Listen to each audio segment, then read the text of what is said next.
semuanya, balik lagi bareng saya Nelma Daan dalam Dia Indonesia, menghadirkan kisah-kisah inspiratif dari warga Indonesia di seluruh dunia. Kali ini, aku sudah bersama dengan Mbak Adetya Rimayani. Beliau adalah seorang ibu dari putra bernama Juna yang mempunyai kelebihan yang dikasih sama Allah, yaitu penyakit jantung bawaan. Seperti apa ceritanya dan bagaimana Mbak Adetya menghadapi ini? Langsung aja kita sapa Mbak Adetya.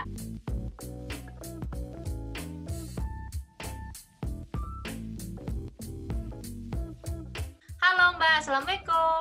Halo, Waalaikumsalam. Apa kabar Mbak? Baik, Alhamdulillah Mbak Nela.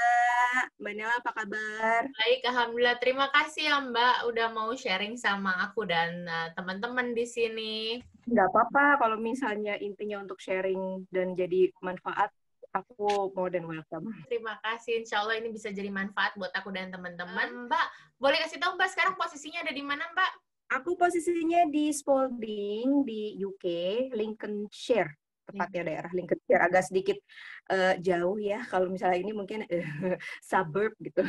Tadi aku dikasih tahu di opening, mempunyai putra yang mempunyai jantung bawaan. Gimana ceritanya Mbak? Jadi sebenarnya awalnya waktu Juna lahir itu nggak ada sama sekali dokter bilang kalau misalnya dia tuh ada kekurangan gitu atau apapun itu. Sorry, Jadi lahirannya di Jakarta ya?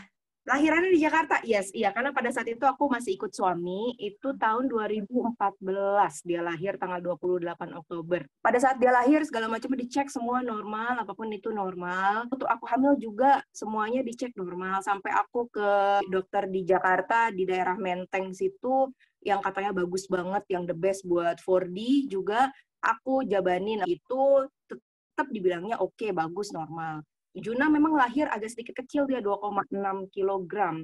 Tapi itu normal aja gitu, enggak kayak di bawah banget gitu, jadi masih normal.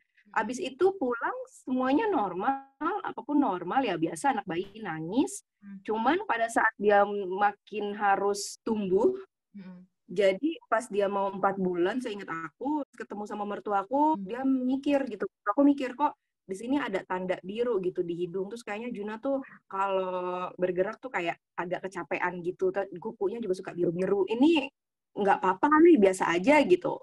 Tapi mertua berkata lain, jadi aku mikirnya karena ini masukan untuk anakku, aku terima. Akhirnya aku ke Eka Hospital di BSD pada saat itu, akhirnya bener ada hole di jantungnya Juna, dan itu lumayan besar, 7 cm.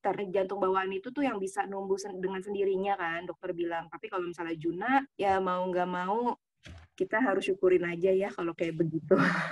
Pada saat Mbak waktu lagi kehamilan, dicek semuanya itu nggak ada kelihatan apa-apa? Enggak sih, cuman dokter sempat bilang aja kayak, nih kok yang seharusnya kromosom atau apa gitu ya, mungkin aku salah nih ya, aku nggak ngerti ya Mbak, cuman waktu itu yang untuk makan si cabang bayi di dalam perutku itu katanya cuma 1 gitu, yang berbentuk bulat begini, yang seharusnya tuh ada 2. Efeknya apa nih dok kalau misalnya seperti itu? Enggak sih, kalau misalnya dilihat anaknya baik-baik aja ya silakan aja gitu. Itu dicek, karena bagusnya di Jakarta kita private kan, kita bisa kapan aja gitu kan mau cek si jabang bayi ini. Jadi aku ya cek ke semua dokter yang dokter OB-GYN aku suggested gitu untuk ngelakuin 4D, 3D, apapun aku lakuin lah. Ternyata semuanya alhamdulillah oke pada saat itu, jadi ya aku bawanya santai-santai aja. Aku lahiran normal, biasa, alhamdulillah, keluar nggak ada masalah, nggak ada apapun itu. Pas lahiran juga dokter cek semuanya nggak terdeteksi apa-apa? Enggak. Atau mungkin kayak aku terlalu percaya sama dokternya, aku juga orangnya kalau dokter udah bilang iya kan harusnya oke-oke aja gitu kan ya. Mbak ngehnya itu karena mertua bilang pas di umur 4 bulan ya, itu ternyata ada hole, maksudnya ada lubang gitu Mbak di jantung. Iya, jadi kalau misalnya jantung kita kan kita develop properly kan, di mana aliran darah ya memang semua dari jantung, dan nyebarnya juga awalnya dari jantung gitu. Nah kalau si Juna nih jantungnya bocor gitu, jadi darah yang oksigennya dia itu di dalam tubuh itu nggak maksimal saturasinya, jadi nggak pernah sampai 90, apalagi 100 gitu, jadi selalu 70, 75. 80. Nah, itu kan nggak baik begitu kan. Nah, dari situ aja sebenarnya kita udah tahu kalau misalnya dia itu sebenarnya punya problem. Namanya bocor jantung mungkin ya, bocor jantung. Oh. Tapi ada di dalam ini jantung bawaan. Sorry, ini namanya jantung bawaan. Maksudnya bawaan di sini nih apa karena maaf ada turunan gitu atau gimana sih, Mbak? Nah, itu tadinya kita mikir kayak gitu kan. Karena dari keluarga aku nggak ada yang punya jantung bawaan. Kalau kata mertuaku, kakak iparku dulu waktu kecil ada nih bocor jantung ini, tapi numbuh sendiri. Kalau kata dokternya, sebenarnya ini bisa dibilang genetik, bisa dibilang ya enggak juga.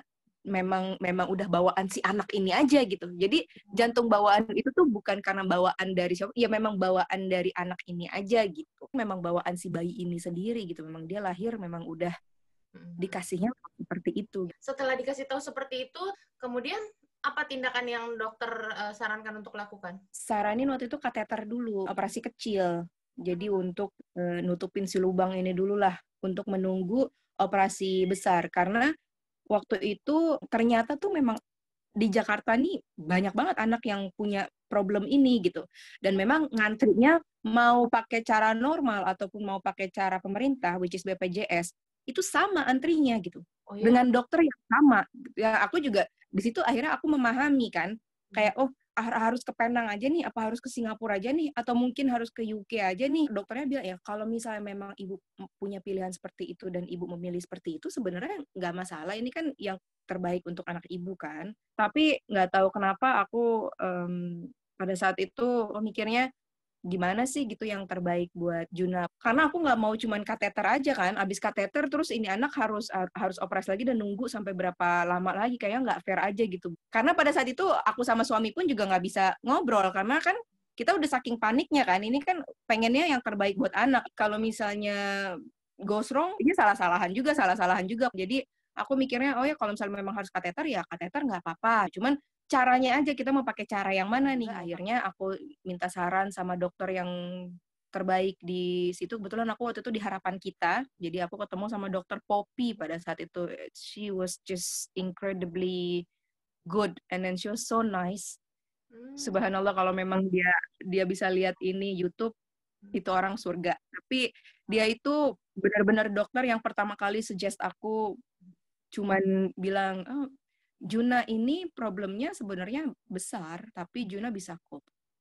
Kenapa saya bilang kayak gitu? Karena untuk operasinya pun mau BPJS atau mau normal, ini sebenarnya sama aja. Kamu kalau misalnya mau, Ibu kalau misalnya mau untuk check up segala macam, Ibu pakai private. Untuk check up Juna, karena kan aku mau setiap bulan kalau bisa aku check up Juna, aku pengen tahu jantungnya Juna seperti apa, posisinya. Itu pakai private kalau kata dokter Poppy ini.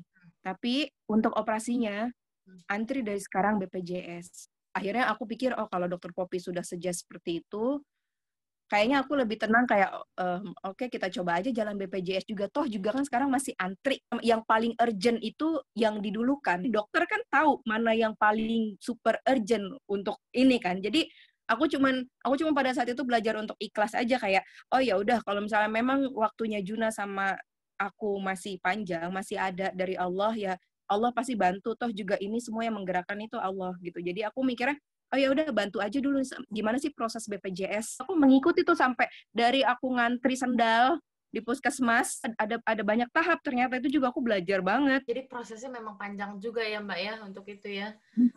Panjang. Aku aja nggak believe kalau misalnya ternyata hampir 200 juta Juna itu di cover sama BPJS. Posisi aku di Jakarta itu alhamdulillah, maksudnya kita juga nggak susah-susah banget. Kita juga bukan orang kaya banget gitu, tapi kita bisa afford apa yang harusnya kita bayar untuk Juna gitu. Tapi nggak tahu kenapa itu walaupun prosesnya susah banget segala macamnya, tapi ternyata BPJS nggak segitu susahnya gitu. Memang harus punya sabar, harus ikutin proses. Sabar. Iya, dan kita tuh harus rajin baca gitu. Proses tunggunya pakai BPJS itu berapa lama, Mbak? Lama ya, Juna ketahuan 4 bulan baru dioperasi mau 2 tahun. Bukan karena BPJS-nya. Itu karena rumah sakitnya. Karena kan cuman mau dilakukannya di Harapan Kita kan. Memang Juna itu antriannya baru pas dia mau 2 tahun. Jadi kita cuma check up private aja gitu. Dokter make sure kalau misalnya dia oke nih ininya oke. Nggak dibantu obat juga pada saat itu, Juna. Obatnya justru abis operasi, kayak sekarang dia minum aspirin setiap hari.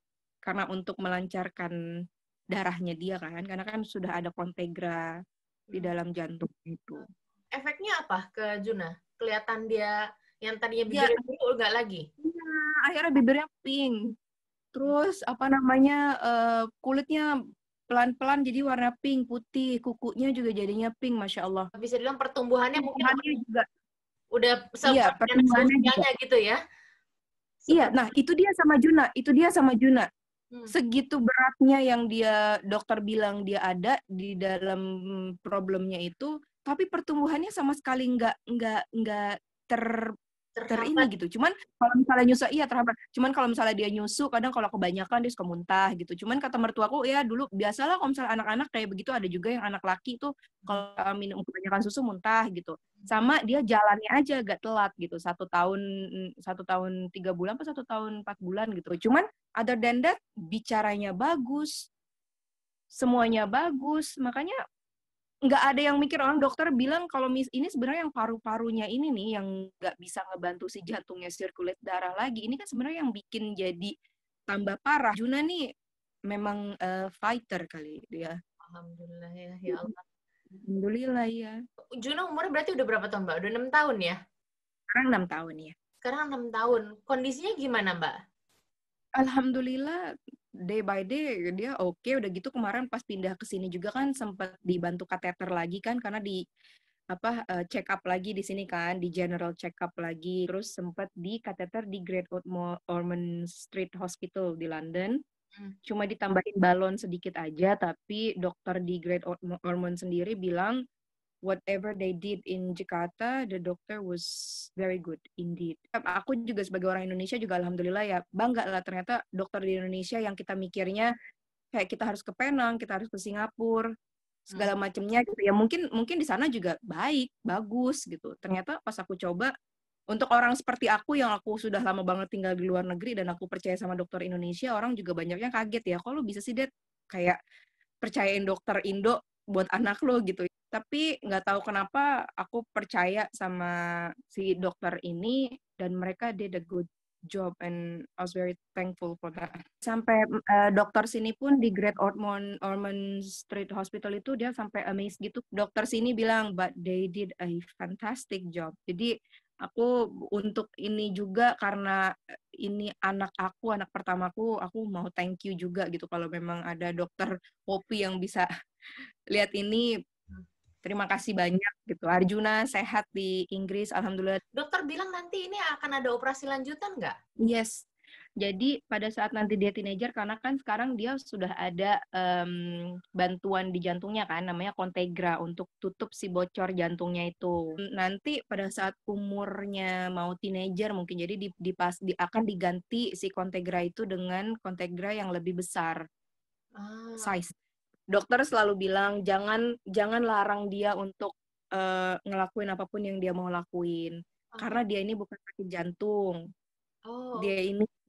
Dia ini bawaan dari lahir. Ibaratnya kemarin itu dia ganti mesin lah, mesin Ferrari sekarang ibaratnya yang dia lagi pasang di badannya dia. Nah, apalagi anak umur 6 tahun kan udah maunya petakilan ke sana sini. Kalau kata dokter, sebelum dia bilang dia capek, dia nggak bisa, Mam, terusin apa yang dia mau, di-encourage aja. Bukan berarti banyak hambatan buat dia untuk ngelakuin aktivitas ya. Aku sempat baca juga, Mbak sempat menuliskan waktu Juna di kateter atau di operasi yang Contegra ini ya, jantungnya sempat dimatiin dulu gitu, Mbak? Iya, itu jadi pas lagi Prosedur apa?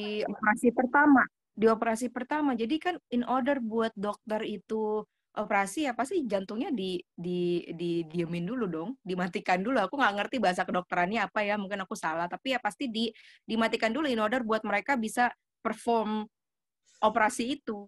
Nah kan ibaratnya kalau misalnya jantung itu dimatiin gitu dulu kan ya berarti maksudnya ya anakku udah dipasrahkan di atas meja itu gitu kan. Jadi ya itu dia 6 jam terlama di dalam hidup aku tuh ya itu nungguin anakku bangun, dipanggil orang tua Arjuna, masuk Arjuna, alhamdulillah oke. Itu kayak we don't know is gonna be our last moment with them or not gitu ya. Same with Juna at that time. Mbak, aku dengarnya Masya Allah, kamu hebat. Juna juga pasti hebat, kuat banget. Kamu sekarang punya putri yang kedua ya, Mbak? Itu gimana, Mbak? Alhamdulillah, maksudnya nggak ada indikasi. Alhamdulillah kalau yang kedua nggak ada bocor jantung, karena kan kemarin sempat diperiksa juga pas umur 3 bulan. Pas udah develop bener itu jantungnya, mungkin terus diperiksa lagi karena memang aku kasih tahu kalau punya history abangnya punya bocor jantung. Tapi alhamdulillah kemarin di scan semuanya oke. Mbak, nih terakhir dong aku mau minta dari kamu. Aku kan lihat di postingan kamu nih, senang deh lihatnya kayak kamu tetap ya berat ya Mbak, pastikan gitu. Kita yang hidup biasa aja tuh kayaknya ngurusin anak tuh pusing. Apalagi nih punya anak yang dikasih titipan sama Allah kelebihan untuk ada cobaan ya gitu. Pastinya kan ibu kita sebagai ibu harus meluangkan waktu yang ekstra lagi, kemudian juga perhatian yang lebih dan tenaga gitu. Tapi kamu nih tetap positif banget Mbak menanggapi hal ini. Kasih tipsnya dong buat orang tua yang juga punya problem yang serupa seperti ini. Kita harus mau nggak mau udah dititipin anak yang sejago ini, yang subhanallah kuatnya, masa kita orang tuanya jadinya mele-mele gitu kan. There's always something behind everything. Kalau aku selalu pikir positif untuk aku karena aku tahu maksudnya kenapa yang di atas mungkin kasih aku seperti ini ya, antara aku kuat atau memang aku hidup untuk bisa sharing momen ini ke orang-orang. Harus saling pegangan sama satu keluarga itu. Terus ibunya itu harus lebih kuat dari apapun karena anak itu attach di kita mau gimana juga. Sempat down nggak waktu tahu itu? Down pasti down dong. Wah, kalau down mah namanya ibu down, tapi ngelihat orang lain lebih down lagi, aku ngerasain. Belum lagi kan ada yang menyalahkan. Jadi intinya ya udah memang Allah udah ngasih aja rezeki buat aku kayak begini gitu. Dan coba aja terus. Pentingnya harus tetap positif ya. Jatuh ya nggak apa-apa, tapi juga jangan terlalu lama terpuruk, harus bangkit lagi. Dan satu lagi, aku menjalankan semuanya itu belajar terus menjadi orang yang bisa ikhlas gitu. Nanti pada saat aku udah semuanya oke, nanti Allah kasih aku bagus lagi. Jadi aku percayanya udah ke Allah aja udah. Jadi aku cuman minta tolong sama manusia, tapi yang paling bergantung pertama aku minta tolong di atas. Iya, jadi udah dia menggerakkan semua. Jadi aku ke situ aja. Pelajaran yang aku pribadi bisa ambil ya. Benar, kita ikhtiar semampu kita, tapi jangan lupa ikhlas, pasrah, minta sama Allah. Selalu ada hikmah di balik cobaan yang diberikan sama Mbak Adet dan keluarga ya Mbak ya. Iya, itu yang aku kita live on this earth for a reason, and then we're not gonna be long here anyway. It's just apapun yang ada di sini semuanya titipan. Jadi kalau Arjuna memang masih dititipkan untuk aku, berarti itu memang masih rezeki aku. Semuanya hebat, kamu di keluarga yang hebat. Mudah-mudahan ini bisa menjadi inspirasi buat teman-teman untuk selalu kuat. Amin. Mudah-mudahan ini juga bisa memotivasi kamu. Apapun keadaannya, kalau kamu ngerasa down, ingat lagi, tetap usaha. Dan aku agak lirih loh ngomongnya ini Mbak gitu, karena aku ngerasain kita dititipin anak gitu, terus kemudian ada cobaan seperti itu gitu. Itu pastinya nggak mudah. Jangan lupa untuk tetap positif, ikhtiar, kita usaha semampu kita, dan jangan lupa untuk minta sama Sang Pencipta. Gitu deh kalau gitu. Mbak Adet, terima kasih. Nelma, sehat terus. Jangan lupa minum vitamin. Iya, pasti. Kamu juga sehat terus, Mbak. Salam buat Mas Arjuna, salam buat suami, salam buat Dede bayi, salam buat keluarga. Sukses terus. Terima kasih Mbak Ade. Terima kasih teman-teman. Kalau gitu, sampai ketemu lagi di episode berikutnya. Bye-bye. Assalamualaikum.